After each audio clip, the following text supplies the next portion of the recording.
companies merely monitor, Equity Protect stops the crime from happening. Find out if you're already a victim or take a free risk assessment today at equityprotect.com. That's number one for live and local conservative talk. You can take these facts. I know for a fact. It's just about time. It's not now. When? Oh, there's just so much to say and not enough time to say it or do it. Oh, I'm sorry. This is our country. This is the country that you and I love. I'm kind of not surprised. Man, that's what they need. Very upset. A lot of fear. I agree with that, and well, who couldn't agree with it? It's a fact. 1019 and 94.1. St. Louis is number one for conservative talk. News Talk STL. We'll prevail. This hour of News Talk STL is brought to you by Stifel, serving investors for over 130 years. Contact your Stifel financial advisor at stifel.com. That's STIFEL.com.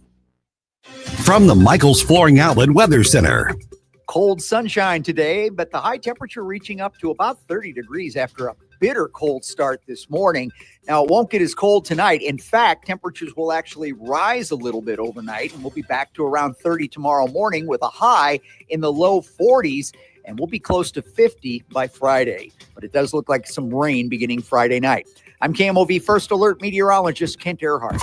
I am an atheist. I really am a liberal, but I'm also a conservative. No matter your side. I'm a Democrat. I'm just a bit angry, frustrated conservative. No matter your inclination. I'm probably a liberal, maybe more in the middle. We are here for your place to talk about it. I'm the progressive liberal Democrat that you said is afraid to call you. St. Louis is number one for conservative talk. I'm sure we'll have a robust conversation.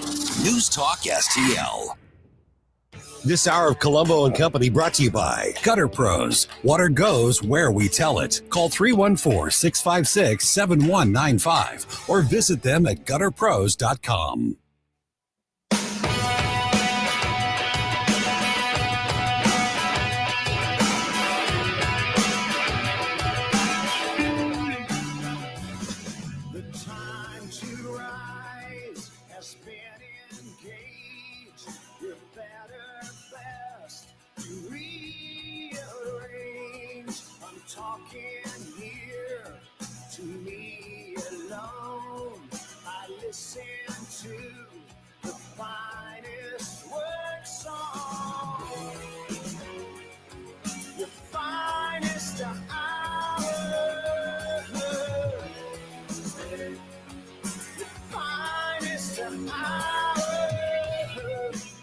Hello and welcome to Wednesday afternoon on Colombo and Company on 1019 94.1 News Talk STL. I am Tony Colombo here in studio with producer Emily, and I just is getting ready to start the show here today. Realized that this is like the first quote unquote normal Wednesday that we've had in like a month. Yeah. Because all the holidays were on Wednesdays, Tuesdays and Wednesdays this week. And then we had the opening day of the legislative session last week, a week ago today on Wednesday. So this Happy is Wednesday. Yeah, right. This is the first time that we kind of have the normal lineup on a Wednesday afternoon. I'm very much looking forward to all of the conversations today because there is big news happening across the world, across the country, here locally, and we've got you covered. Plus, we'll have a little bit of fun. So we are going to talk to our buddy Danny Define. He is going to join us at 2:40-ish this afternoon. So in about 35 minutes. Missouri political insider Rodney Boyd will join us in about 10 minutes from now. Very much looking forward to catching up with Rodney. It's been a few weeks since we had a chance to talk with Rodney Boyd. And, like I said, the legislative session kicked off a week ago today. A lot of these national headlines and what's happening in the Middle East and what's happening with these confirmation hearings and all of this stuff has sort of dominated the headlines a lot here. So it'll be very good to get caught up with Rodney and what is happening at the early stages of this new legislative session in Jeff City. Also, he is working on some other projects that we have actually talked about in the past, but other international projects that could have a big impact on specifically the state of Missouri. It's not the United States, broadly. It's more of a relationship that is specifically with the state of Missouri internationally that will it could potentially be very beneficial for the people of our area. So very much looking forward to catching up with Rodney Boyd, and it's also been a few weeks since we got a chance to talk to Danny Define. So going to be a great conversation there as well. And then in the 3:00 hour, just under an hour from now, we will, for the first time in 2025 and the first time since before Christmas, open up Closest Cabinet. We'll have a little fun with the guys. Skip Weber, of course, is the sponsor. Weber Chevrolet is the sponsor of Closest Cabinet. Skip Weber will be with us, and so will the man himself, Mark Close, from KC95. And so very much looking forward to talking to those guys. Always a little fun, always a little break. Got some funny stuff that I've been saving to talk to them about. So it's going to be a great show. Thank you so much for being here. Let's start with, before we get into the local conversation with Rodney Boyd, let's catch you up on what's happening nationally and internationally. Major headline today: Israel and Hamas have agreed to a ceasefire deal that also ensures the release of hostages. This report's coming from Fox News and Reuters, as well as some other places, but most of the information I gathered here came from Fox News and Reuters. A Gaza ceasefire and hostage release deal was reached following a Qatari prime minister's meeting with Hamas negotiators and separately Israeli negotiators in his office, a source briefed on the matter told Fox News. Separately, a senior Hamas official confirmed to Fox News that a deal was reached. In a statement, Israeli Prime Minister Benjamin Netanyahu's office said that the final details were still unresolved, but that it hoped details would be finalized by tonight. Reuters also released a similar report saying that a deal has been reached, citing an official briefed on the agreement. President-elect Donald Trump, who threatened just days ago that if a deal wasn't struck before his inauguration day, which is now 5 days away, quote, all hell will break out in the Middle East. Trump today quickly offered his praise upon the announcement of this deal, saying, quote, this epic, all caps, love Trump. It's going to be a lot of fun for the next 4 years. This epic ceasefire agreement could have only happened as a result of our historic victory in November. It has signaled to the entire world that my administration would seek peace and negotiate deals to ensure the safety of all Americans and our allies. This is all on a statement that he put on Truth Social. And it closed with, I am thrilled American and Israeli hostages will be returning home to be reunited with their families and loved ones. It was reported that both the outgoing Biden administration and incoming Trump administration had a lot to do with applying the pressure to make this happen, along with the Qatari negotiators and Egyptian negotiators were a part of this as well, putting this deal together. And as I mentioned, it was reported that the outgoing Biden administration was part of this too, and so was the incoming Trump administration. But it's hard to believe that it wasn't the pressure from Donald Trump and his statements last week, and the fact that he's about to assume office and will be the president in 5 days. Inauguration day on Monday. Of course, we will be covering it top to bottom all day here on News Talk STL. So everything you need, all the information and up to the minute happenings on inauguration day on Monday, we got you covered. Nowhere else to go but right here. And yeah, this has been something that we have talked on this show about for weeks now with multiple guests, through reporting on various stories. It's just like the whole world is. I used the analogy yesterday. I think it holds up. It's like a couple of high school kids were left at home alone while their parents went on a 2-week cruise and were out of the country, and they did some things at the house that they probably shouldn't have done. And tomorrow's the day that that the parents fly home, and now you're trying to get the house all cleaned up, and you're trying to hide any evidence or, make it look like everything's just fine when they come back, because you're afraid of that. Like, oh, we've had a period of time where there's been nobody in charge. There's been no strength at the top. There's been no true leadership, and we've kind of just gotten off the rails a little bit. And I think that's exactly what's happening. We see companies changing their DEI policies. We see Mexico behaving much differently down at the border as far as how much they are helping with that situation already. And this ceasefire now being announced in the Middle East, it just is all we've seen. The economy, we talked to Paul Kurtman the other day about the economy is turning around in some areas, and in anticipation of Trump taking over. It's just amazing that all of that influence has been seen already, and he's not even president yet. We do the president of the United States continues to make headlines as well that we'll get into as we go through. I mean, he's working harder than he's worked in 4 years, trying to make policy or write executive orders, obviously pardon a bunch of people and everything else. And who knows? We talked to Susie Moore about that yesterday from Red State, and she said she's not sure that he's done yet. And even though he's got only 5 days left, Joe may not quite be done.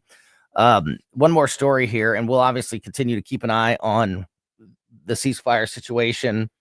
As we mentioned, the one statement from Netanyahu's office acknowledged that there was a deal in place, but that all the stipulations weren't quite finalized yet. So we'll continue to keep an eye on that. And if there's any additional information about the ceasefire, we will let you know. But man, just another, I think, example of just the influence of the Donald Trump administration before it even takes office. Pretty amazing. One more statement on the Biden. This perfectly wraps things up for the Biden administration. Numbers were released today, reports released today, and inflation again rose in the month of December as stubbornly high prices continued to strain consumers and finances ahead of the Federal Reserve's next decision on interest rates. The Labor Department today said that the Consumer Price Index, a broad measure of how much everyday goods like gasoline, groceries, and rent costs, increased 0.4% in December, while tracking up to 2.9% on an annual basis. The 2.9% reading is the highest since July of this year. The month-to-month reading came in slightly higher than expected. High inflation has created severe financial pressures for most of the United States. Households, which are forced to pay more for everyday necessities like food and rent, price hikes are particularly difficult for lower-income Americans because they tend to spend more on their already stretched paycheck on necessities and have less flexibility to save money. Energy costs accounted for over 40% of the monthly CPI increase, with the Bureau of Labor Statistics energy index rising 2.6% in December after energy prices showed little change in recent months. Gasoline prices were also up 4.4% for the month of December. The last full month of the Biden presidency, and just what a perfect bow to wrap around the gift. The gift of coal that was the Biden administration. Inflation rising, gas prices rising, price of goods rising, all as he gets ready to walk out the door. Pretty perfect send-off, if you ask me. All right, there's more to get into as far as these national and international stories are concerned, and we will pick up that conversation with Danny Define a little bit later on in this hour. But let's switch gears and talk about what's happening here in Missouri at the beginning of the legislative session, which is 1 week old today. And as I mentioned, our next guest also working on some projects internationally that could show a big benefit for the people of Missouri. We will get all of that information from Missouri political insider Rodney Boyd next here on Colombo and Company. Like us on Facebook at News Talk STL. News, analysis, I'm glad you're talking about this. opinion. I'm glad you're fired up about it, too, because I know I am. News Talk STL. Grasser Electric is the team to call if you have any electrical needs or projects coming at your home or business. And in fact, I just had a brief conversation with Grasser this week because we have a project that we are considering at our home, and we've had the folks from Grasser in our house multiple times since we moved into our new home a couple years ago. That's when we discovered Grasser a few years ago when we moved into our new home, and we've had them out multiple times for various things, and they are just absolutely the best. The techs at Grasser are exactly the kind of people that you want in your home working on is something as important as your electrical problems or projects or whatever it may be. Very professional, very quick. The work is second to none. Very affordable. I mean, just everything you want in that type of experience is what we have experienced every time that we have worked with Grasser Electric in our home. Grasser specializes in all electrical needs, ranging from large-scale commercial projects all the way down to simple home service needs like replacing a bad light switch. They also offer free quotes for new projects. So if you have an electrical problem or need a quote for new work, contact Grasser now. You can call them at 636-441-5200 or just go to the website, grasserelectric.com. The Herzog Tomorrow Foundation provides private school tuition scholarships through Missouri's new Most Scholars program to cover the cost of accessible, high-quality schooling. Hi, this is Myella Esser with the Herzog Tomorrow Foundation. Our private school tuition scholarships wouldn't be possible without the support of generous Missouri taxpayers.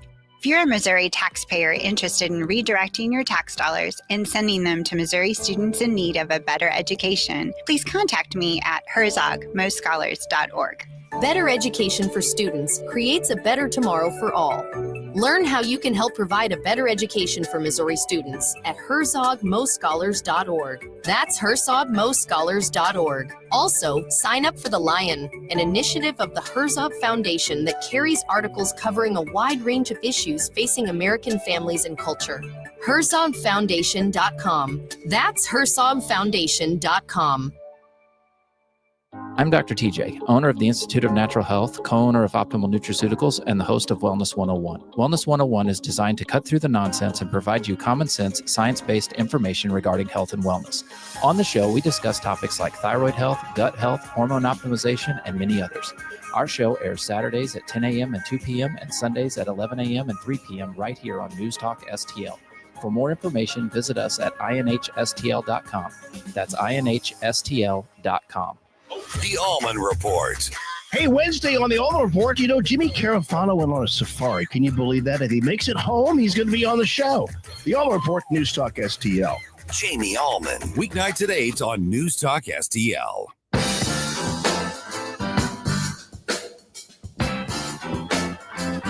Oh, baby.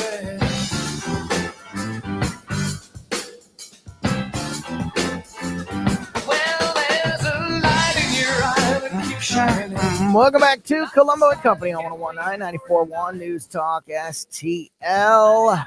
Joining us now on the line, as I mentioned, is our good friend, somebody we haven't got a chance to talk to in a few weeks. So very much looking forward to catching up with Missouri political insider Rodney Boyd. And Rodney, geez, there's just so much to talk about in so many different ways we can go. Let's start with you and I have on this show talked about some of the international projects that you have been working on in recent months, recent weeks and months that could benefit people of Missouri.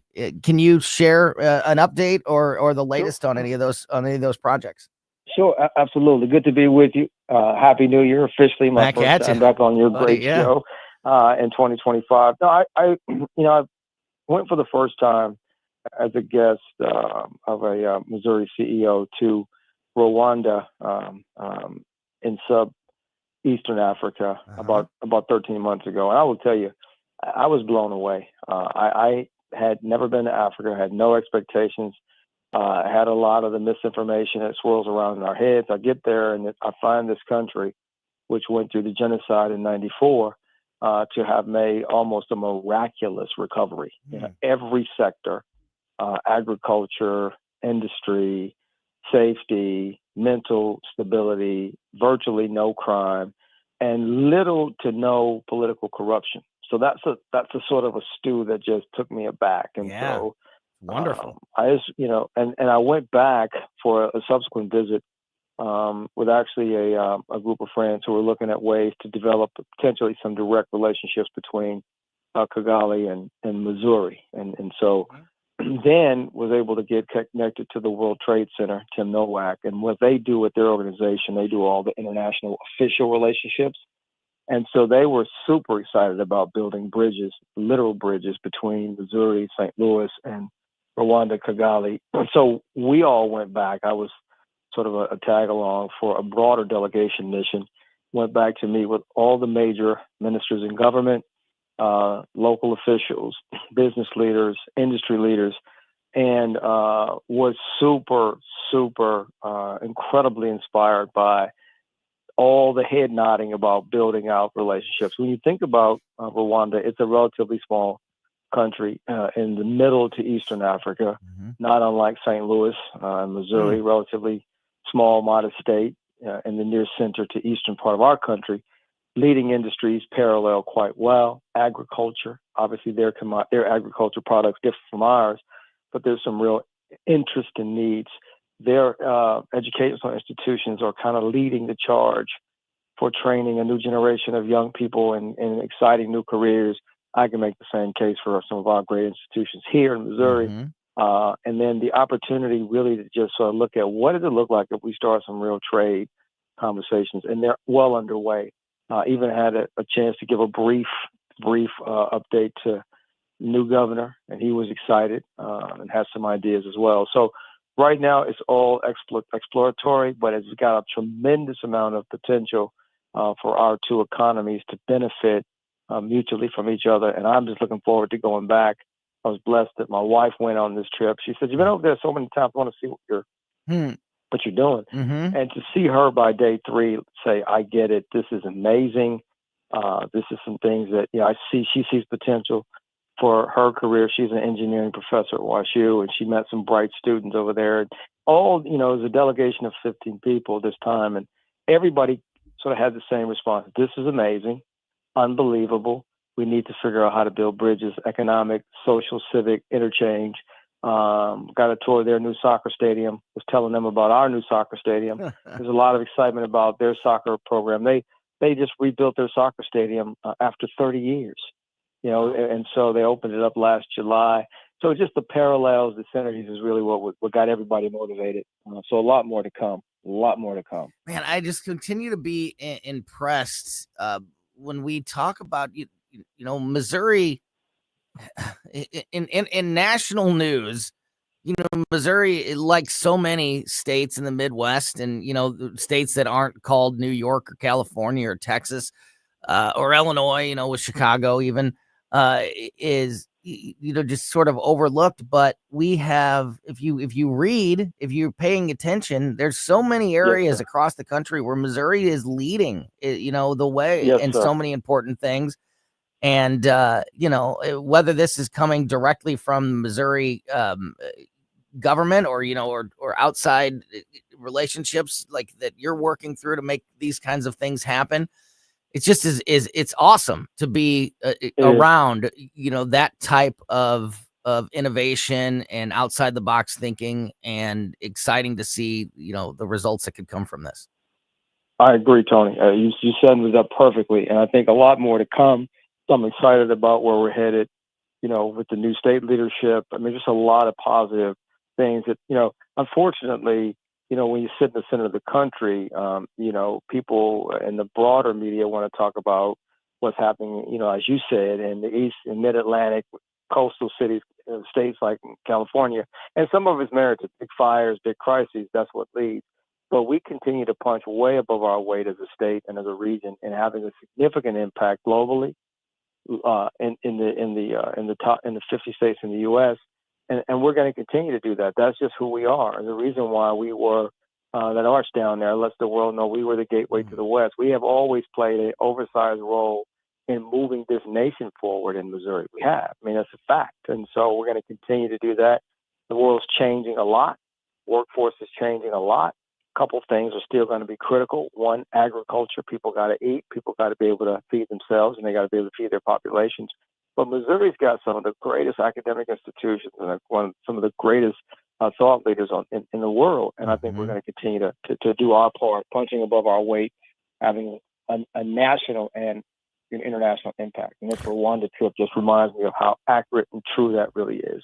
I want to talk about the legislative session that's underway, and some of the issues that are going to be dealt with by the legislative body this year. But before we wrap up this conversation, and we'll have much longer, deeper conversations about this as all of this unfolds as well. But just to kind of get an understanding of the direction that we're going, where do you see the biggest impact, or the biggest benefit to the people of Missouri if this goes the way that you think it could go? Is this good for Missouri farmers? Is this an agriculture thing? Is this good for our infrastructure? What's the primary benefit for Missouri in this? So the first primary benefit is, I think it's incredibly good. I mean, I can't state enough that there's an incredible opportunity for our agriculture community to sell to the country of Rwanda. And I just think that country has so many things they need, and they're buying right now. But I think for example, two things that they are starving for. Beef and milk. Top two, beef and milk, and then pork, and then pork, right? And then we were explaining to the Minister of Agriculture and the Minister of Foreign Affairs that, listen, when you talk about beef and milk and pork, Missouri, you can start with Missouri, you can almost finish with Missouri, right? And so just to hear them say how excited they were, I mean, they have a massive need for those three products, and then getting into some of our wheat, our sorghum wheat products, and other things that we just have an abundance of. And our farmers, I think, are going to the cattlemen, the pork industry, are going to be very excited to see this thing take shape. The other thing that I was really, really intrigued by was they've done some pretty cool things with training their students, right, in terms of their university system. So they're training students for these AI generative jobs right now, and they're proving that it works, right? So we still got to get over the Rubicon of the old model, where you just pick your major and you don't know whether there's a career on the other side, and start to really ask ourselves to look at how you have a country that has one of the highest job placement rates in Africa and statistically in the world. What are they doing? So I started to see the ability for us to, obviously there's some immediate economic opportunities on the agriculture side, dairy, beef, pork, other things that we grow in spades, even going down into the boot heel, we produce a tremendous amount of rice, right? And so to be able to really start those conversations and get our commodities folks engaged is going to happen this year. That's huge and great. But then even looking at some of the lessons that we can learn from them. And then there is just, this country's its economy is the strongest growing economy on the continent for the last 20 years. I mean, not the biggest, but in terms of per capita, the fastest and the strongest growing. And so 22% GDP year over year. And they're now getting resources and money they want to spend. They're looking at, we even had a wild conversation because they're building a new airport, which will open up in 2026. And, right now, a lot of those countries, they end up having to land in New York or Atlanta. We were talking about the potential of maybe even the direct entry into the U.S. at Lambert in Missouri, right? And then using that as a jump-off point because, when you land in Missouri, and you have to explain this to folks who've never been here, when you land in Missouri, you can get to anywhere, probably 60% of the country. Yeah.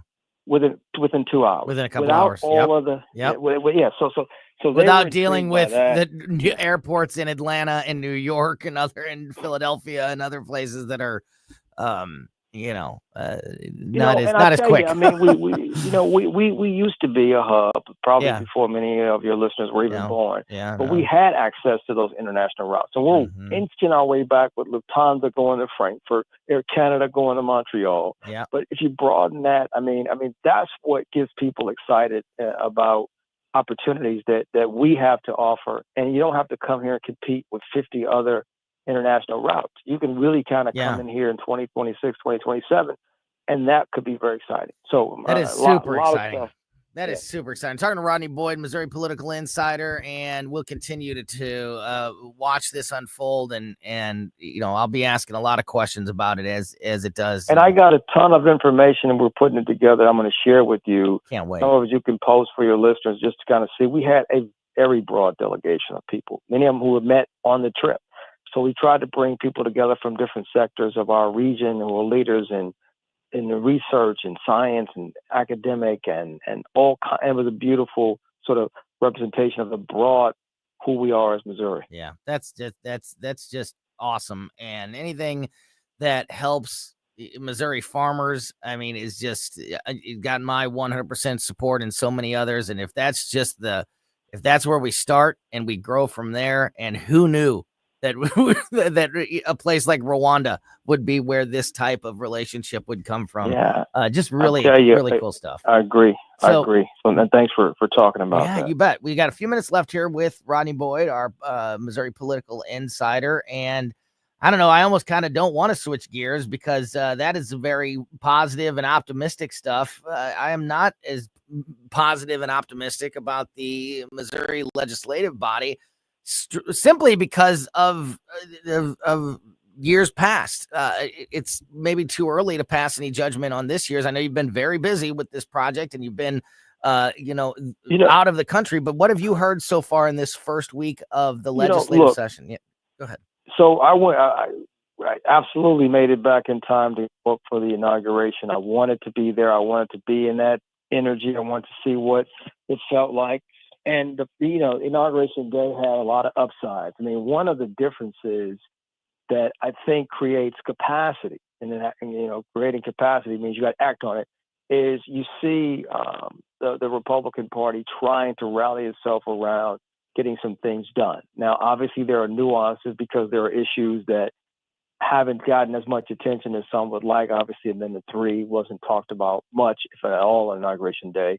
But there is at least this sense that the leadership is going to sit down and is sitting down and going to start to try to work together without, ripping each other apart. If that holds up, then it could create a capacity for some of the issues that all members of the majority party, that every issue could have a little bit of time to be debated. But there are a lot of significant issues that haven't really been brought up yet. And when those come into play, we're going to see how these things sort of work out. Amendment 3, obviously, there are some people that say, hey, let the vote stand. Others say, absolutely not. We need to go back into this and come out with something that respects the perspective of those who are absolutely committed to life. That hasn't been talked about. We'll see where that goes. There are people that still want to have a real conversation about IP reform. You're not hearing about those things. That's got to happen. Yeah. Got to happen. Yeah. And so what we don't know yet is where leadership's going to fall on those issues. They got to start talking about those issues soon because there are members of their caucus that will demand it, that are talking about it. So we'll see how those things play out. But there was a lot of congeniality. I watched on the dais, you had the speaker and you had the Senate president and you had the new governor all sort of sitting there saying, hey, we're ready to get to work. And they talked about public safety and, streamlining processes and working on agriculture. So look, that's going to be a positive start. And now when you take that framework and apply it to some of these challenging and really, sensitive issues, we'll see how it all works out. So I think so far that there is a great, as I said a few minutes ago, a great capacity to tackle these significant issues. I mean, once again, you have super majorities in both chambers. Yeah. Literally shouldn't be hard. The Missouri Republican Party has control of every lever of state government that exists. Okay, sure do. Every one of them. And so there's another word to put on that though, Rodney, and that is again. They have had control of every lever again. And they need to. I remember just in almost out of time here, but I remember, believe it or not, conversations that you and I had at this time last year. Now, last year feels like a lifetime ago, but like 10 years ago. Yeah, no kidding, right? But if you remember, we were talking about how, there was the drama at the beginning of the session, and then there was the coming of the Freedom Caucus and all of those things.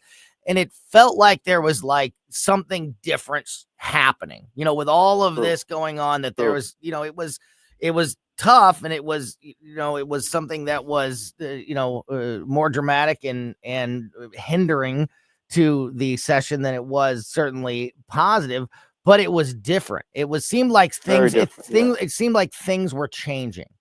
Has that and again, it's too early to tell, I know, but just your gut feeling on that change and drama that we went through last year, is that behind us? And is there reason to believe right now that things will be different than they were in the past? That maybe that fight needed to happen, and and now we can move forward. Tony, it appears to be that there is a way forward on all these complex issues, right? Because once again, people want to get things done. You've got a new governor elected. You've got new leadership. In some cases, new leadership. Some cases, reaffirmed leadership. And they have to tackle these issues to prove that the voters got it right when they gave them all the levers of power. So I'm going to hold out for some optimistic, some significantly positive things getting done. And quite frankly, the voters need it. The other difference between now and last year is I think there's going to be a lot of sort of listening to the edicts that come out of D.C. because last year you had a Democratic president. This year you don't. So I think a lot of things on immigration, on some of the pro-life issues, I think you're going to see a lot of bit of alignment with what comes out of Washington, D.C., and how can the state sort of collaboratively, they're going to want to follow some of the leadership coming out of D.C., which hadn't happened for the last 4 years. So I think there's this new sense of we got to get stuff done because we've been given all levels of power. Also, I think you're going to see Washington, D.C. shaping a tone that obviously has impact on states like Missouri, because whatever the administration says in D.C. on immigration, on life, on trade, I think it will shape the conversation, in states like Missouri.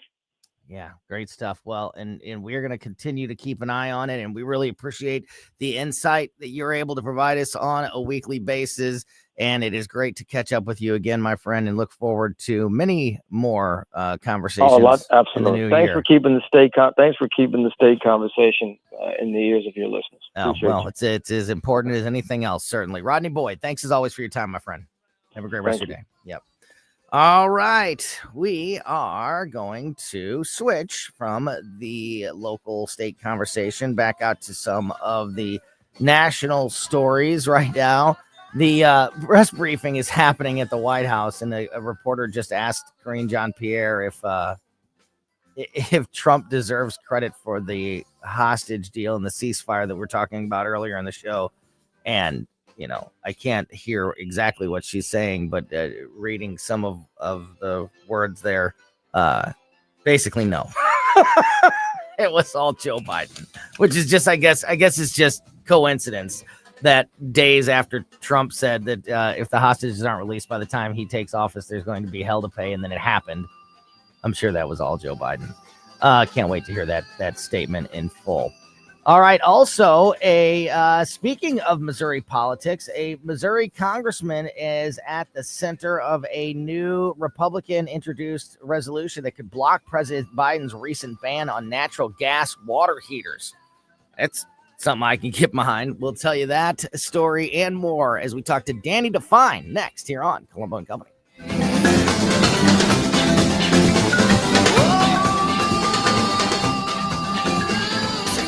New choice for conservative talk. I don't know where I would get the truth if it weren't for you. Live and local. Welcome to the People's Republic of America stand. Here comes another roller coaster, another circus. This is News Talk STL. Dr. Randy Tobler here, and I know that when you're looking for a dentist, you have to make sure you choose a dental practice that's compatible with you and the needs of your family. Well, I'd like to tell you about my dentist, Dr. Dan Cusimano, and his partner, Megan Dwyer, and their team at Advanced Dentistry at St. Charles. The great team at Advanced Dentistry of St. Charles can accommodate all of your cosmetic and restorative needs because their passion is general dentistry. Implants, crowns, bridges, even dentures. That what you need the most is what they'll provide in a personalized, focused way. And they can provide therapeutic and cosmetic options like Botox and dermal fillers. Get to know them and all they have to offer by calling 636-978-0226 or visit them on the web at advanceddentistrynow.com. That's Dr. Daniel Cusimano and Dr. Megan Dwyer at Advanced Dentistry of St. Charles. That's Advanced Dentistry Now, 636-978-0226. Or visit them on the web at advanceddentistrynow.com. This is Larry Connors, and my favorite sandwich at Capriati's is a Philly cheesesteak with peppers, sweet peppers, but sometimes hot peppers. I love Capriati's, and so will you. Open 9 to 9 daily on Manchester at McKnight in Rock Hill. 4 years ago, Donald Trump was first sworn in as president. I, Donald John Trump, do solemnly swear. Now, it's about to happen again. Congratulations, Mr. President. Hear this historic day unfold live, Monday, January 20th. Together, we will make America great again. Coverage of the swearing in of Donald Trump as the 47th President of the United States on News Talk STL. Brought to you by the Abduction Dispensary, Freddy's Market, and Roman Teague Jewelers. Are you a St. Louis small business owner looking to boost your brand? Blue Ocean Media Group offers affordable video production that packs a punch. From social media content to branded promotional clips, we'll help you stand out in the digital crowd. Professional quality, small business prices. Let's tell your story together. Learn more at blueomg.com. That's blueomg.com. Blue Ocean Media. Big impact videos for small business budgets. Cabinet hopefuls are not the only ones making pilgrimages to Mar-a-Lago. A new beginning. You cannot deny that there's almost like this weight that's been lifted. And fresh perspective. I think Donald Trump has a strong mandate. China's President Xi Jinping said that he is ready to work with the incoming administration. Doesn't guarantee a happy ending. Prosecutors said consideration must be given to potentially freezing the case. What happens next? Until after he gets out of office. Happens here. 1019 and 94.1 News Talk STL. This hour of Colombo and Company brought to you by Gutter Pros. Water goes where we tell it. Call 314-656-7195 or visit them at gutterpros.com.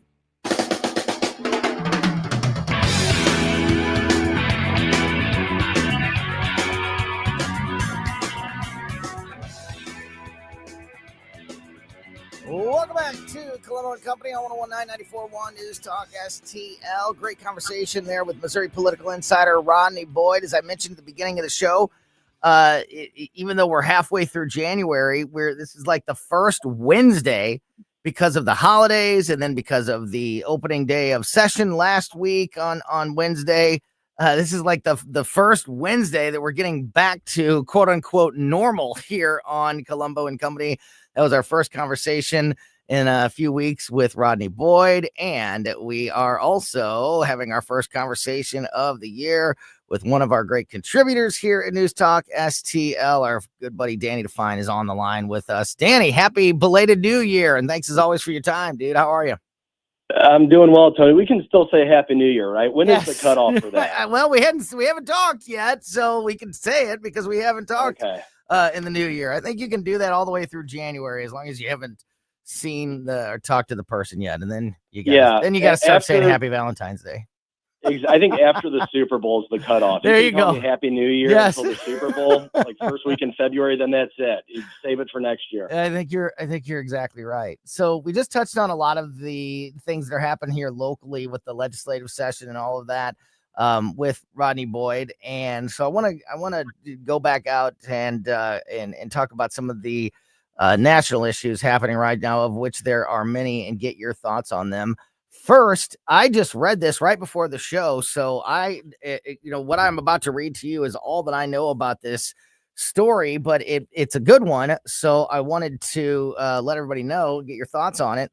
A new GOP introduced congressional resolution could block President Biden's recent ban on natural gas water heaters. In the waning days of the Biden administration, the Department of Energy announced a new rule banning non-condensing natural gas-fired water heaters by 2029 in an effort to reduce carbon emissions. Republicans in Congress, however, are seeking to intervene. Today, Representative Gary Palmer of Alabama introduced the Congressional Review Act, which will allow Congress to overturn rules enacted by federal agencies to circumvent the administration's appliance lockdown. And another congressman right in the center of this is our very own, Missouri's own Eric Burleson, who's a friend of the show. And reading this story, I'm definitely going to reach out to Congressman Burleson and see if he wants to or is able to come on with us sometime soon to talk a little bit more about this. He's one of the co-sponsors of this bill, and he put out a statement saying, quote, Joe Biden's last-ditch effort to ban gas water heaters in his final days in office is nothing short of another green energy scam.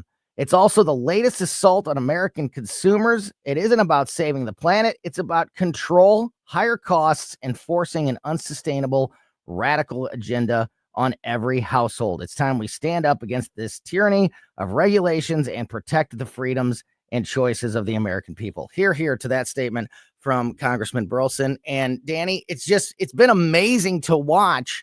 Joe Biden has done more work in the last 4 weeks with, putting in, drilling policies, banning gas water heaters, trying to ban cigarettes, pardoning everybody off of death row, pardoning 1,500 other people, including his son. It's just like he's doing everything he can to stifle the beginning of the Trump administration, in my opinion. And if I was a Democrat, Danny, I'd be saying to myself, where has this been? If you could have been working this hard for the last 4 years, what do you make of all of this? He's going out, Tony. Yeah, he's going out the same way he went in. Remember the first week in office, he overruled like every Trump executive order. He rolled all of those back. And then, the last 3.9 years, it's just been kind of like a lost puppy dog wandering through the Amazon forest or wandering through the White House or looking like a Roomba on stage after he delivers a speech. But then the last 3 weeks, like you said, he picked it back up again. So he showed great energy the first week in office back in January 2021, and now he's showing a last gasp of air here the last few weeks of his presidency. And with the gas water heaters, okay, first of all, you talk about government overreach. It's like with the EVs too. And you know me, Tony, I like the EVs. I've been a fan of Elon Musk for years. I think they're really cool cars. But what they tried to do with the EVs under the Biden administration with cracking down on gas-powered vehicles, and look at the state of California, the complete war on gas-powered vehicles out there with Gavin Newsom over the years, you're going about it all the wrong way. Listen, if people, like in the case of electric vehicles, if people eventually want to gradually adapt to EVs, same thing like with the internet. When the internet came out in the 90s, it's not like they banned all books and they said, hey, you need to start using the internet. People over time just evolve and they gradually start gravitating towards the new technology or the new system. In this case, it's cheap gas water heaters. But don't these products already exist in the free market? Why is the government coming in and why is Biden putting out this order to tighten regulations on home water heaters? Why can't we just let the free market play out? Yes. The government has no business in telling people what they can and can't buy. That's up to the free market. Amen. And you know what? And I agree with you about EVs and it being the future, and people like Elon Musk who, obviously have invested and are working hard to make those things happen. But Elon Musk has turned down when the government has gone to Elon Musk and said, hey, we're going to give you, we're going to create this, this policy or this, these grants or whatever it may be to put electrical charging stations around the country, and it's going to be funded by the government. Elon Musk has turned that down and said, no, thank you. Well, I'll do it myself. I don't want or need your help. And because all you're going to do is make it worse and slow things down, because he knows what you just illustrated is that it's not that anybody is against creating, like if the whole world could be run off of solar and wind power, That would be better for all of us. And we would, and that's what everybody is, everybody is working towards keeping this planet clean. I mean, of course, there's bad actors everywhere, but it, like you said, it's the free market and capitalism and the benefit of developing those technologies that are good for the world, but also good for the economy and provide jobs. That's how these things happen, not by arbitrary deadline. Joe Biden is the Democrats have been doing this for a long time, but he's taking it to a next level of just picking a date out of thin air. Oh, we can't have gas vehicles in California after shake the bull 2030. Like they just pull it out of thin air, and that's bad news. Gone. You notice that, Tony, every single date is after he's long gone. Yes. So it's literally it's a no lose situation for Biden, because he'll be long gone out of the White House. I mean, and I hate to say it, due to his declining health, who knows how much longer he'll just be with us in general. Yeah. So he sets these future dates, 2030, by 2040, by 2055. It's like, yeah, you're not going to be around to be graded on this. You're just picking a date that's so far into the future, and it might sound good on a surface level, but it's a no lose situation for Biden. And the whole point with the gas powered water heaters and the EVs that we mentioned, or windmills and all of this stuff, the whole point of this is the government can't do anything right. They're not efficient. That's why Elon and Vivek are coming up with DOGE, the Department of Governmental Efficiency. Biden signed that it was actually a bipartisan infrastructure package back in 2021, over $1 trillion. And Tony, have you really seen our infrastructure since 2021? Have you seen great improvements in the infrastructure? No. With all of that money being spent? No. Because I certainly haven't. So I haven't seen improvement anywhere in the country. No. Literally anywhere. So, no, it's not like we have these futuristic airports, or we have these high-speed rail trains. Like, everybody picks on Europe because they're taxed out of their mind over there. You name it, France, Germany, Switzerland. But the one thing about European countries, yes, they pay a little bit higher in taxes than we do, and it's not by a whole lot. We're still getting taxed, when you add it all up, close to 50% of our paycheck is being taken out. But at least they have something to show for. What do we have to show for all of these egregious spending packages and all of these taxes that we're paying? Not a whole lot. Still potholes, still old, outdated railroad systems. The airport hasn't been upgraded in years. I know they put an extension on not that long ago, but to me, it looks the exact same that it did in 1995. Yeah. No, you're exactly right. Talking to Danny Define. Only got a couple minutes left here, Danny. Looking very forward to continuing in these conversations going forward every Wednesday from now on. But when we talk next, Donald Trump will be in office. Inauguration day is on Monday. So let's wrap this up with your thoughts on how do you feel about Donald Trump's chances of being able to get in office? And even though Joe Biden and the Democrats have tried to put some roadblocks in his place, do you think that he'll be able to get to work and start to make an impact in short order once taking office? Well, I certainly hope so, Tony. I've been supporting Trump since day one, ever since he decided to run back in 2015. I was impressed with his first administration. I certainly think it could have been better. We could have gotten better results from the first term, but of course, there was a lot of gridlock in Washington. It's not like he can do everything all by himself. But I'm hoping the second term, now that he's had a go in Washington, D.C., and he knows who the snakes are, who the friends are, who the people you need to watch out are, I'm hoping that experience and the fact that he doesn't have to run for re-election, I'm hoping we see some massive improvements and some massive moves here in the first couple months. We'll be able to find out pretty quickly how this term's going to go within the first month or two of this second Donald Trump term. But I'm certainly looking forward to it. Man, I think that's such a great point. I think you absolutely nailed it. All of the positive things that Donald Trump was able to do in his first 4 years, if there was, things that you could point back out that were maybe a problem, was, his original staffing and his, going about 100%. Things at the beginning.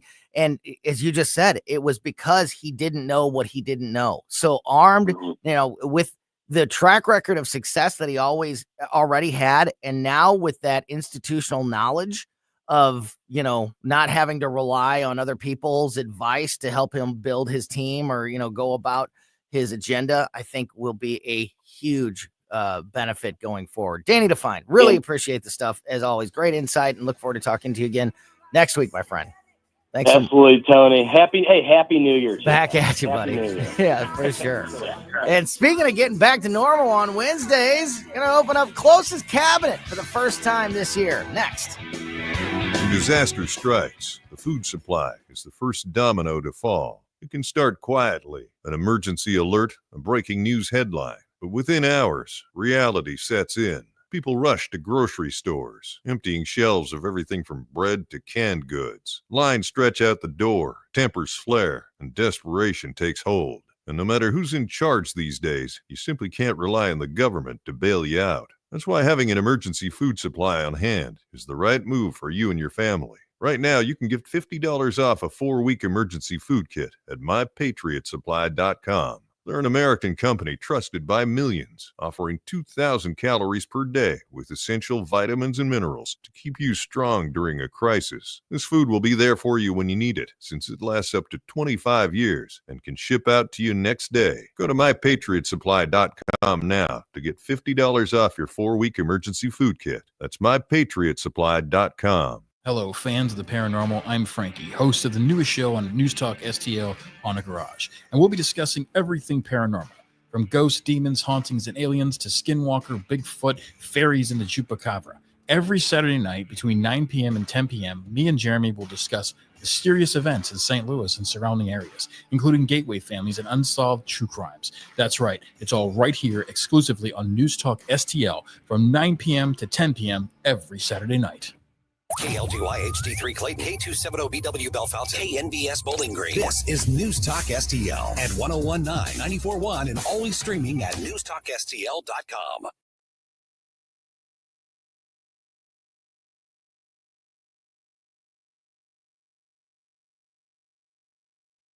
Like us on Facebook at News Talk STL. Follow us on Rumble at News Talk STL.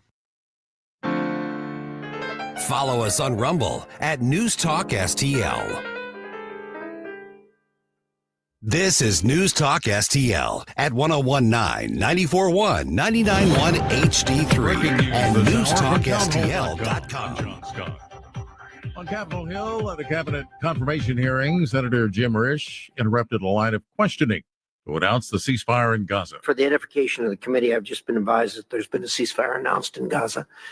Before we all celebrate, though, obviously we're all going to want to see how that executes. A Middle East ceasefire deal promises the release of dozens of hostages held by Hamas in phases, the release of hundreds of Palestinian prisoners in Israel, and would allow hundreds of thousands of displaced people in Gaza to return what remains of their homes. Would also flood badly needed humanitarian aid into a devastated territory. Final approval needed by the Israeli Netanyahu cabinet.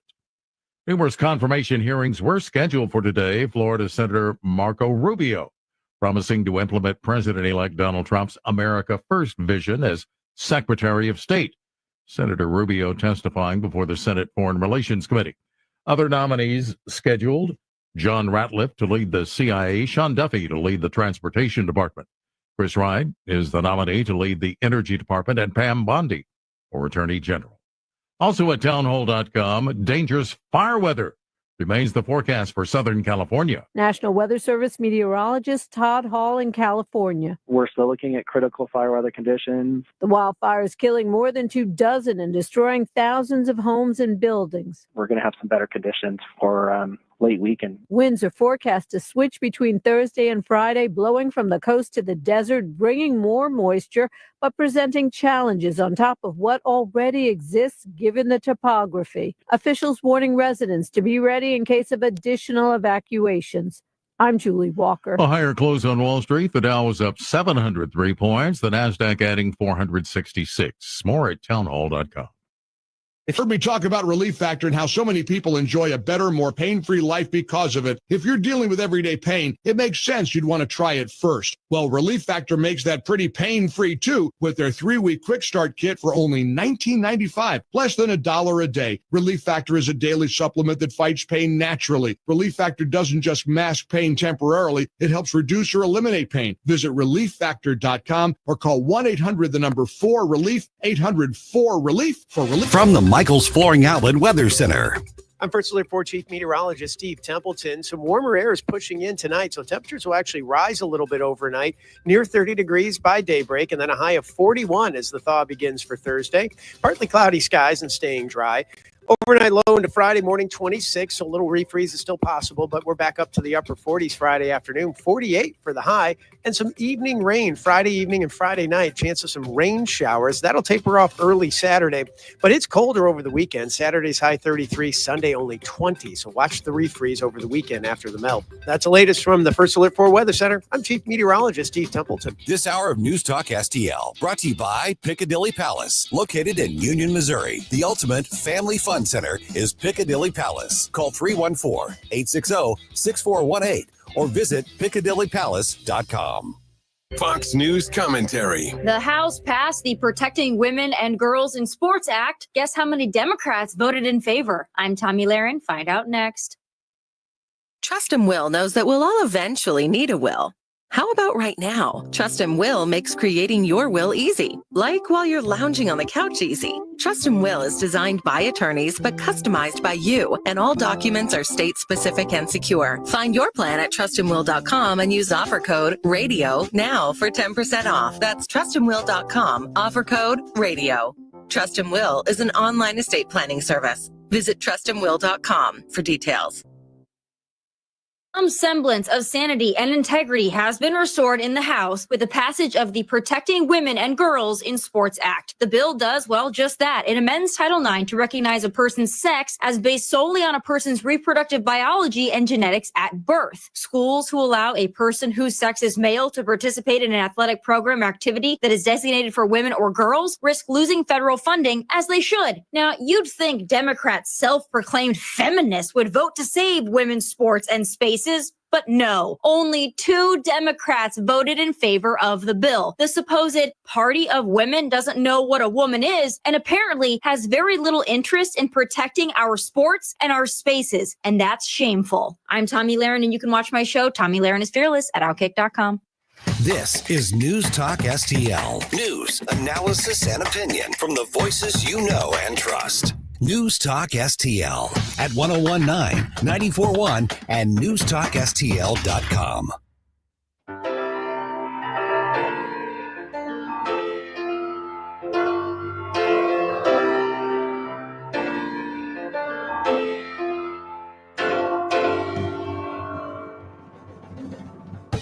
Nighttime is only the other side of daytime. But if you've ever waited for the sun, Let him flavor just a second. you know what it's like. I get it. To wish daytime would come. Told you, we've been talking all day about how this is the first, even though we're halfway through the month of January, this is the first Wednesday of the year that we're finally getting back to kind of our normal lineup here on Colombo and Company. All the holidays happen on Wednesdays. Then last week was the opening day of the legislative session, and it was on Wednesday. So we were live there at the Capitol with the Tim Jones Chris Arp show. And so today is the first day of the year that we talked to Rodney Boyd, first day that we talked to Danny Define, normal Wednesday guests, and it's the first day of the new year that we open up Close's Cabinet. We talked to our friend Mark Close from KC95 and Skip Weber from Weber Chevrolet. Still, Babe, for the morning show, always picks the song. But Skip, I think that one was actually your request because it's been so long since we have had a chance to talk here. I love it, buddy. Great pick. Seems like a long time. Seems like a long time. That's great stuff. Yeah. Rod Stewart. Yeah, great stuff. Different opening song every week on Closest Cabinet, put in there by Stel Babe, producer of the Mike Ferguson in the Morning Show. So happy New Year, Skip. Thank you so much for being back with us and for the song there. And also, happy New Year, Marker. How are you, buddy?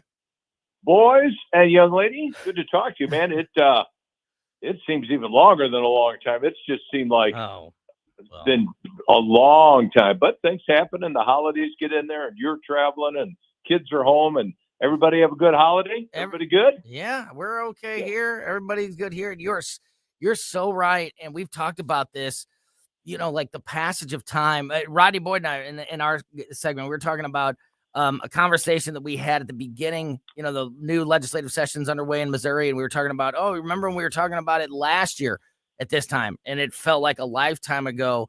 It was the last time we talked, we went down to visit Grace in Florida the week before Christmas. The three of us haven't talked since before then. That feels like it was 4 weeks ago. 4 weeks. It feels like it was 4 years ago. Yes. Like if you said to me, like, time. hey, you remember when you were in Florida visiting Grace? I'd be like, yeah, that was 9 months ago. That was 4 weeks ago. It's just crazy how that works. But we're back on track now, and we're back to our regular schedule for good or bad, and it's good to be back. Perfect. And you know what? It's like this story waited for this group to be back together to be published, because this is super interesting. The headline: Science has determined who was more influential, the Beatles or the Stones. Ooh. Here we go. Okay. Long-standing Beatles versus Rolling Stones debate may have been settled, according to a study based on that was completely conducted by this indie musician named Chris Dalla Riva. However, it looks like he did some serious. I trust him. Yeah. Chris yeah. Dalla Riva. Yeah, I mean, you like I can't argue with a name like that. But he dug into. He used the stats there and the list of the 479 mainstream rock performers to see which artists were named as the most influential, and I guess by other bands. So literally 500 different, looked into 500 different stories and lists and things like that. And the Beatles ended up winning. And what's funny is the Rolling Stones didn't even come in second. They came in third. Led Zeppelin came in second. So yeah, that does not surprise me. Yeah. So okay, well, Skip, you start then. So he looked into this 479 mainstream rock performers. He looked into it was Wikipedia's list of the top. I don't know why he stopped at 479. Maybe that's where it ended. The top 479 mainstream rock performers to see who they listed as their influence, as bands that they were influenced by. The Beatles were number one with 210 mentions. Zeppelin number 2 with 551, and Rolling Stones 3 with 146. What do you think, Skip? I just think, the Beatles was like a starting point. I know that they were contemporaries of the Rolling Stones, and the Rolling Stones were like the bad boys, and the Beatles were the ones who were innovative with things. And so I would say that most people that said the Rolling Stones as an influence also said the Beatles in the same breath. Mm-hmm. Yes. I bet many of them did. They just, and when it comes to Led Zeppelin, every hard rocker since Zeppelin goes back to them, because they just pioneered that harder sound, and Robert Plant's voice and Jimmy Page's guitar. I mean, everybody you hear, if you read anybody's, story, wherever you may read it at, they all the hard rock guys point back to Led Zeppelin. And once again, they probably all say the Beatles too. They, if they were a certain age, Mark knows this. Every single rock fan has a Beatles phase. Mm-hmm. Yeah, I had go through a phase where the Beatles are your favorite. That's why I learned how to play borrow guitar. everything up, But you just, I don't know that you have a Stones phase. Stones have much more longevity, bigger catalog. But I don't think that they longevity can work against you, though, Skip. I don't think they changed anything. They didn't change the landscape of what they're on, like both the Beatles and Zeppelin did. Yeah, and there's nothing like a short career, especially when it's been taken away from people, like tragic deaths or things like that make you even long for. And I don't think the Beatles needed that in any way. But I'm saying that sometimes, like the longevity that some people would think may be a positive for the Rolling Stones, it isn't necessarily always like that when it comes to just the fondness in people's, the heart for something. Mark, what do you think? Well, Skip kind of touched on a little bit too, the influence. How many 10-year-old kids picked up a guitar after they saw the Beatles on Ed Sullivan? That's what. She didn't see him on Ed Sullivan, but that's what Emily just said. I mean, that was the it's funny because Rolling Stones was the first band that I actually hyper focused on was the Rolling Stones, but then the Beatles, and the Beatles I'd say are the ones that actually taught me how to play guitar, because that's the thing where I really learned. I mean, they have so much of everything where if you're just learning, you can do the basic Beatles and it's just cowboy chords and you can do it, but then they also have, really tricky stuff too. So I think the Beatles are the ones. I literally was just listening to them on the way here. I definitely come back in seasons to just listening to the Beatles, Yeah, Mark, I think that exactly what your point there talking about. Yeah, and then they went through all the different phases. And the Stones did a little bit. They went kind of psychedelic with Her Majesty's, all that. But the Beatles, four chords, super pop, British Invasion. Then they jumped into some of the more, Eleanor Rigby, the deeper stuff. Then Sgt. Pepper's, which probably was one of any band that you talk to, including the Stones and any other, like Skip was saying also, that was such an influential piece of music that everybody sat down and like, holy moly cats, what direction these guys going? And then, then they got into the White Album and they even changed some of that in Abbey Road. So again, a band that was really only together and producing music 8 years. Their first album was like 63, and by 70, they're done recording and stuff. So it's such a short period. Although you got to give it to the Stones. Stones are the only band that have a top 10 album in 7 decades. Wow. 7 different decades. The Rolling Stones have had a top 10 there's a part where the longevity does definitely benefit you in a big way. But Skip, also, as I'm thinking about this, I'm not taking anything away from the Rolling Stones. Personally, I like the Beatles a lot more than I like the Rolling Stones. Although I do like the Stones, they're just not up at that level for me. And I think that if you could break it down to simply, if you were to just grab any person, literally any person off the street from any generation, they can probably name, double digits of Beatles songs, or maybe even more.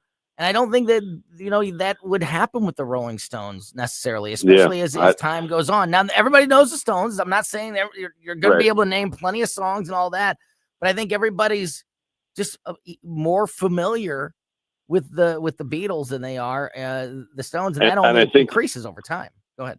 Along those same lines, I think if you grabbed any person and you played them a random Beatles or Stones song, doesn't have to be the most famous or whatever, but I think a higher percentage of people would recognize the Beatles. I agree. And it goes back to, there's a lot of Beatles songs that nobody recognizes, the deep cuts of albums, but there's not that many.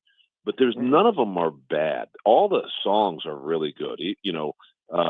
George Harrison always was relegated to 1 or 2 songs at the most. And they found out later that he's he's as good a songwriter as any of them.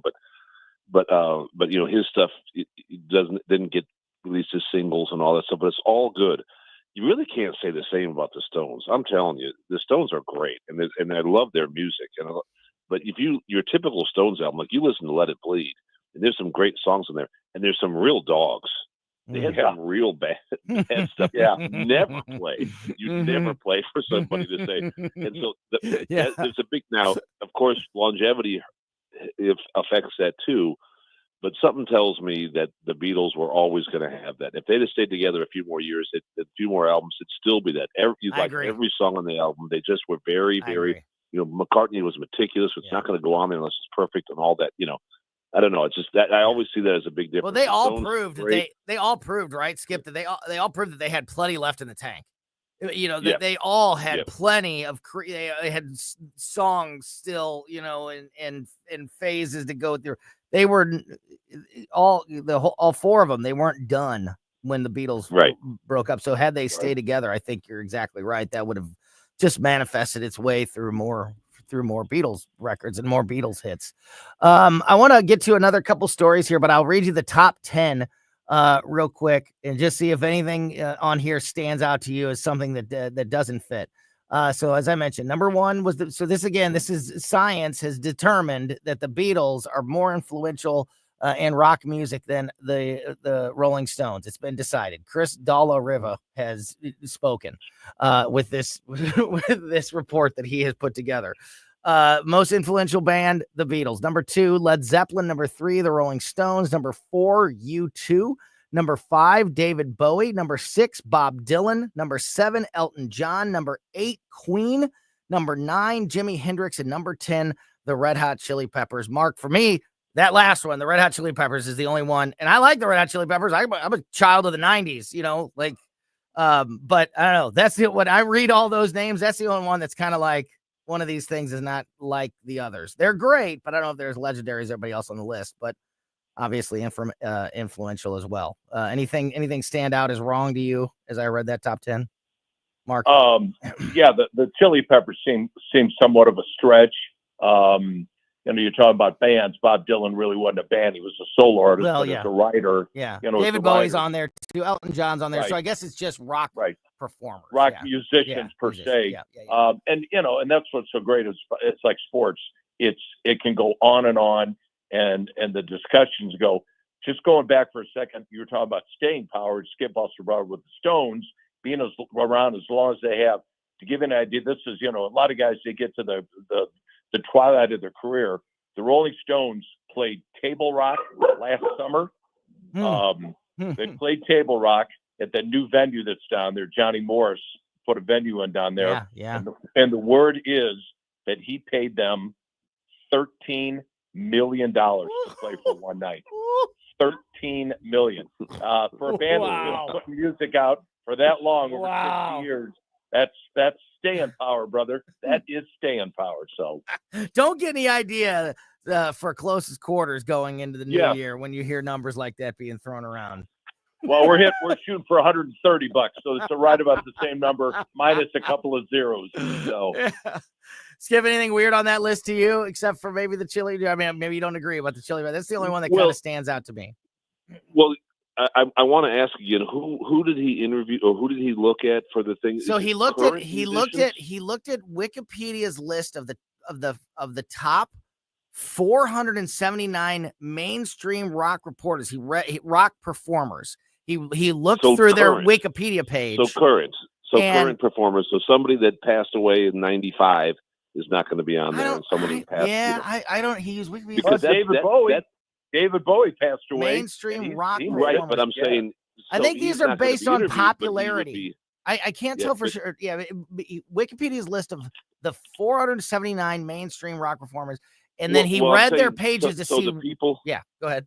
The people that he's dealing with are more mainstream. Modern You're people, right. so that's why you've got. You're right. I mean, you too came out in 79 and 80. Yeah. And I'm surprised to hear them because nobody in the 70s are going to say U2. Right. But a few people in the 80s because that was like a big new wave. But modern day, I mean, I guess the Chili Peppers make sense because if you listen to modern day radio, there's more elements of their music than there are of the Beatles. Even though the people would still go. You don't hear a lot of people putting out "Can't Buy Me Love" type songs. You do hear the semi-grunge all over the place. So that's part of the thing there. So I don't know. I don't know if I agree with his science because all the people in the 70s were looking backwards. So that's influence. Right. You kind of snowballs. Yeah. The people that were influenced. Who was U2 influenced by? Right. Well, they were influenced by. Bob Dylan and the Beatles. So that do they get extra hash marks for that? For second generation influencer. So I don't. Yeah, because they're probably still on the list of mainstream. You know what I mean? Even right. I mean, you're going 479 deep. They're for sure still on the list of mainstream artists. So are they on the list and voting on the list? Whereas because I'm very, very surprised to hear Clapton not on the list. Well, so it does it actually goes to 15. So the next 5 in order are Bruce Springsteen, Green Day. Here's once again, you could say everything we just said about U2 and apply it to Green Day as well. that I'm sure has 100% to do with every punk band that's come out in the last 30 years. It is going to put Green Day down as an influence. So I'm sure that's why they are ranked so high. But the 11 through 15 are Springsteen, Green Day, Aerosmith, The Who, and Metallica. So still no Clapton. Yeah, so you still know Clapton, but every guitarist in the 70s and 80s. Yeah. Everyone. Yeah. Every single one. Yeah. Would have said my 14-year-old daughter's learning how to play guitar right now, and I'm sure she will Clapton will play a role in that. I think you're looking at modern day musicians backing up. So I think the science falls apart because of that. Yeah. Right. Go ahead, Mark. It's got to be modern day, because think about a ton of those artists that you just mentioned. A bunch of them will tell you one of their big influences, the father of rock and roll, would be Chuck Berry. We may not even be where we're at today if it wasn't for Chuck Berry starting with those chords and taking, back then it was race music and only get played on certain stations, but he broke that and got the whole rock. And, the Beatles have mentioned Chuck Berry numerous times. The Stones have, a lot, the old. And Buddy Robert Holly. Johnson. Yeah. Buddy Holly. Yeah. Those are Buddy two guys Holly, that have a history of not getting Buddy the credit Holly, they deserve, right, Skip? Without Buddy Holly, the Beatles don't get a second guitarist. I mean, they said that's the formula. It's a four-man band, so they needed another guitarist. So they grabbed George Harrison. I mean, it's just like you said, it's modern day. They don't have any of the exponential. So look, Green Day is not the 12th most influential rock, and Chili Peppers are not the 10th most. Right, they're the 10th most modern day rockers. It's true. I think it's true. It is more work than probably anybody's ever put in than trying to put together a list like this, though. So it is interesting to see this, and I think creates a great conversation and great debate. And like I said, it's almost like he waited for us to be back together to release this, because I knew this perfect group of people, the perfect combination of guys to have this conversation. I thought it was a perfect way to kick off the new year with Closest Cabinet.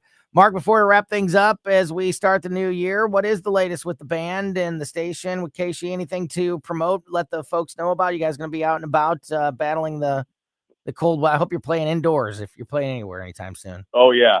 No, we came back, had 2 gigs last week, and I'll tell you what, this day drinking thing, partying in the afternoon, it's catching on, brother. Way to go. I'm telling you, people are ready to get down to hit the dance floor at 2 in the afternoon. Hey, God bless them. Absolutely. Are you kidding me? We get to go home and go to bed. We're going to be at Copper Fire Sunday over in Belleville. We play 2 to 5. We got great food, great drinks. No cover. We have learned a couple of new old songs, if you will, to throw into the repertoire. We're having a great time, man. So people are coming out and just 4 in the afternoon, the dance floor slammed and people just having a good old time. That's what it's all about. That's awesome. And Skip, 2024. Just like every year prior, another big year for reputation scores and consumer rankings for Weber Chevrolet. So congratulations on all of that in last year. And then what's the latest at Weber Chevrolet as we kick off the new year? Well, we're kicking off the new year, and Chevrolets. I think we're finally entering a year where we don't anticipate a bunch of supply problems. That's great. We didn't have a lot last year, but at the beginning of the year, we still had a bunch of big question marks. So this year, whatever you need, we can get. And Chevy's just got a great repertoire of vehicles. We have the least expensive vehicle out there with the Trax, which is not even close to the least expensive looking or feeling. It's just we can't keep them on our lots. And the Silverado is number one vehicle sold in the St. Louis area. It's killing it. A lot of people were thanking God for their Chevrolets and for their Silverados and their Colorados and their 4-wheel drive Equinoxes and Traverses and Trax after all that snow we saw. So I know it helped tremendously with my wife and I with our 4-wheel drive Chevys.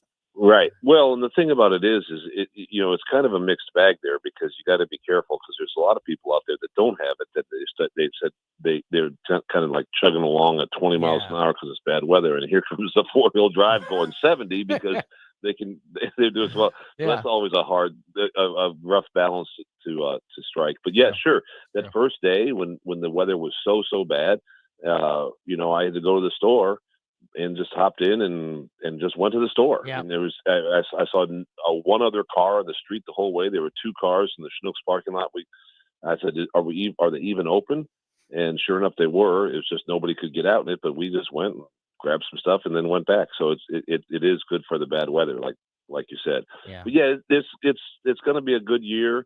Our reputation score. I think people were kind of cranky the last half of last year. I'm sure it had to do with the election and all the negativity. I mean, rather than pumping up your own candidate, both sides just you screamed about the negative things about the opposition. So, and that's in every election, not even just the presidential one. So I think people got cranky, and of course, inflation and all the other things that happened negative were overblown. Because I look at the scores, we maintained ours. We kept ours right up to where they always were. And I know the reason is not because people, are nicer to us per se, but we have a little bit more of a better philosophy, and then we have the team to handle the complaints with, as opposed to just one individual person handling a million. We have a whole bunch of different stuff, but everybody else's scores went into the tank. They went, the score goes up to 900, and I got 3 stores in the 800s, and there's always 2 or 3 other stores out there in the 7s, and there's not any. Everybody's 600 in the 600s and lower. Wow. It just seemed like it, and looking at all the reviews, I did see a few more negative reviews from us. Now, we were able to turn them around, but that's just more work for those guys. But it's just like, what are people mad about? They get mad about little things right now. Man. So it's not an indictment on the public or anything. I think it's just the atmosphere. So hopefully, and it was a tough year for spending on everything.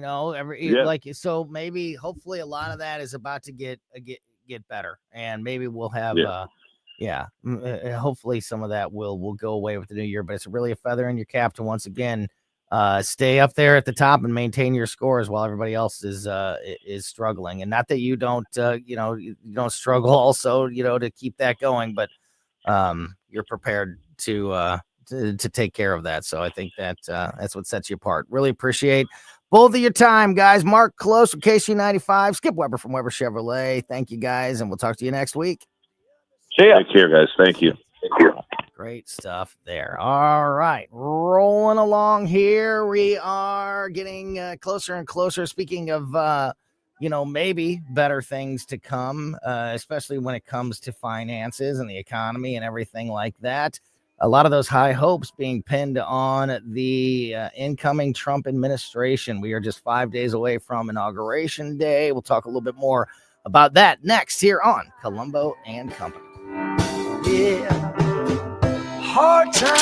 St. Louis's new choice for conservative talk. Live and local. I need to know what's going on in my city. News Talk STL. John Bill knows it right after a hailstorm. New roofing companies start popping up everywhere. But the Small Business Administration reports 96% of them go out of business within the first 5 years. So how good is that warranty? John Beal started in the roofing business, helping his granddad and his dad.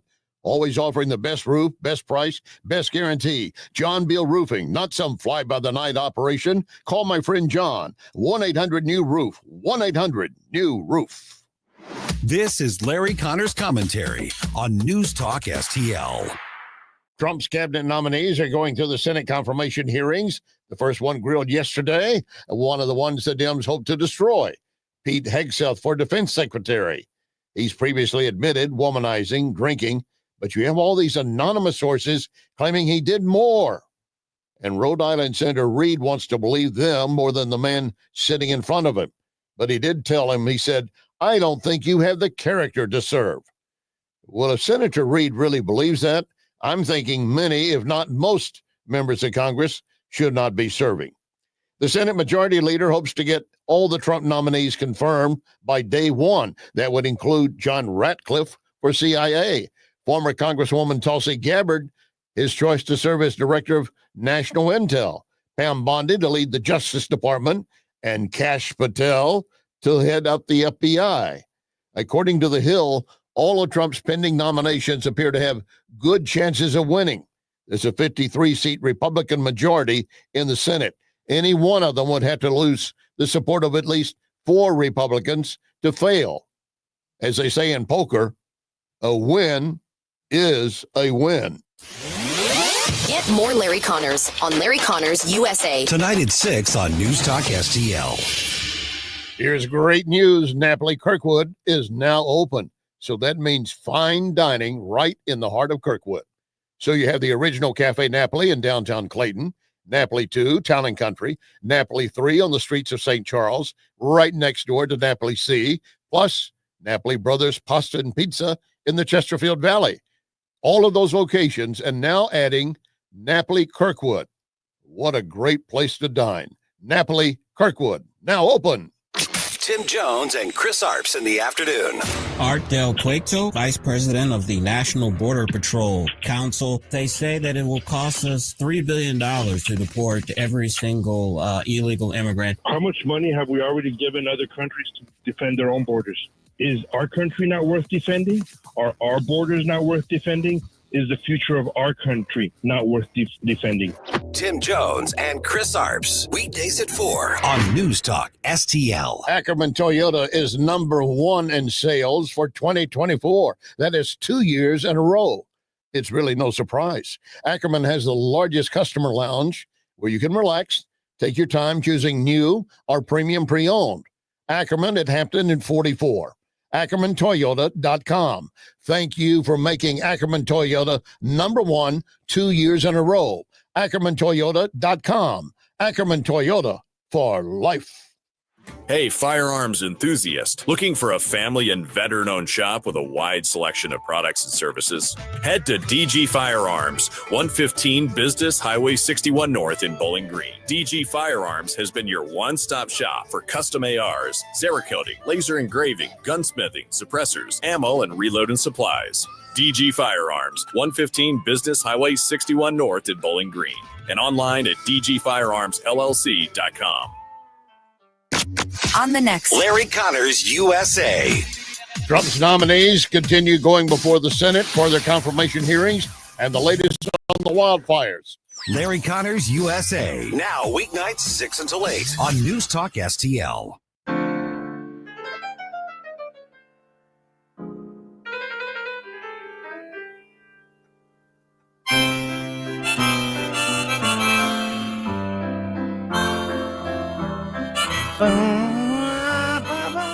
Welcome back to Colombo Company on 101.9 News Talk STL. Lots of great conversation today. Some fun stuff there. Just wrapped up as we close Close's Cabinet for the first time in 2025. Great conversation with our buddy Mark Close from KC95 and the sponsor of Close's Cabinet, Skip Weber from Weber Chevrolet. Before that, we focused on some of the national news of the day with our contributor, Danny Devine. And before that, we talked a lot about the opening days of this Missouri legislative session and some of the statewide issues with Missouri political insider Rodney Boyd. If you missed any of those great conversations, make sure that you are subscribed to our podcast, the Colombo and Company podcast. Goes out right after we get off the air every day. Every show is put out as a podcast right after we're done on basically every podcast platform. So best way to make sure you never miss anything on the show is by subscribing to Colombo and Company on your favorite podcast platform. All right, looking forward, want to remind you that Inauguration Day is Monday, just 5 days away from the Donald Trump administration. And Donald Trump himself being sworn into office, and we will be there with coverage in the morning leading up to the inauguration. Then starting at 11 a.m., right after the Vic Porcelli show, we are going to go to full live coverage coming from Washington, D.C. of the inauguration of Donald Trump. And then after that, throughout the afternoon, of course, we'll be here to pick up that coverage on Colombo and Company, and then the Tim Jones and Chris Arp show with Tim Jones also live in Washington, D.C. Our very own Tim Jones will be corresponding live from D.C. from the inauguration on Monday. So nobody has you covered better than us here at News Talk STL, just like with election coverage and election day and all the other big news events happening around the state and around the country and around the Midwest. We have you covered better than anybody. And got to thank our great Inauguration Day sponsors for making this type of coverage happen.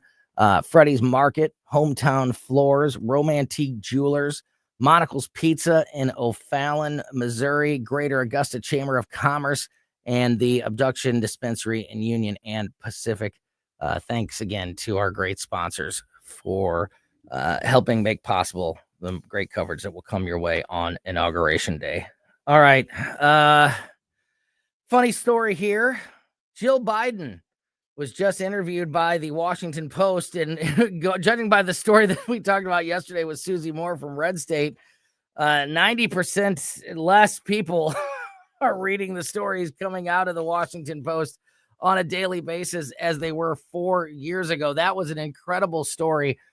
Since the Biden administration took office, the Washington Post has lost nearly 90%. I think it was 87% of its average daily readership on their digital platforms. That is absolutely crazy. But Jill Biden just did an interview with the Washington Post, and she said that she is disappointed with Nancy Pelosi for her role in forcing her husband out of the presidential race as she prepares to exit the White House. First Lady Jill Biden reflected on her relationships during the interview with the Washington Post and revealed that she was disappointed in former House Speaker Nancy Pelosi, who played a big role in the president dropping out of the 2024 presidential election. Quote, "It's been on my mind a lot lately." I bet it has, Jill. I bet it has. She continues, quote, "We were friends for 50 years. We were friends for 50 years. I think that's telling. It was disappointing," she told the Post in a piece that was just released today. Pelosi, of course, joined Chuck Schumer and others at the top of the Democratic Party in leading the charge to get him out of office or out of the race, him being Joe Biden, of course. Pelosi joined co-hosts of Morning Joe in July following the president's disastrous debate performance and said, quote, "It's up to the president to decide if he's going to run," despite Biden's repeated assurance that he would remain in the race. Jill Biden said in this piece reported today, quote, "Let's just say I was disappointed with how it unfolded."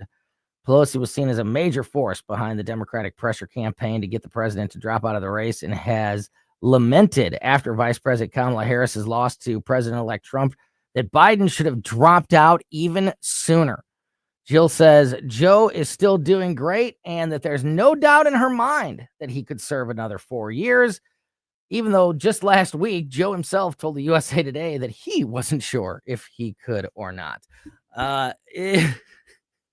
Look, we've talked about this in various reports. For months, we've been talking about this. It is very clear that the Bidens, and I think none more than Jill Biden, are not over it and still very upset and holding a lot of grudges when it comes to people within their own party. And I don't know. I don't think she's right about anything, but man, it's fun to watch. And I bet you that there is a book on the way or more reports. I mean, if she's been, if she's as willing to be as say the things and act the way that she has over the last few months while still technically in office, still the first lady of the United States, Joe Biden's still the president of the United States. Once they're out of the White House and got nothing to lose, I don't know. I could see Jill Biden really letting loose, and I'm here for it. So we'll be keeping an eye on that for sure. All right, that's going to do it for Colombo and Company this afternoon. We will be back tomorrow at 2 p.m. In the meantime, keep it right here. The O'Reilly Report is next, followed by the Tim Jones and Chris Arp Show. Thank you so much, as always, for listening to us and supporting us here at 101.9 and 94.1 News Talk STL.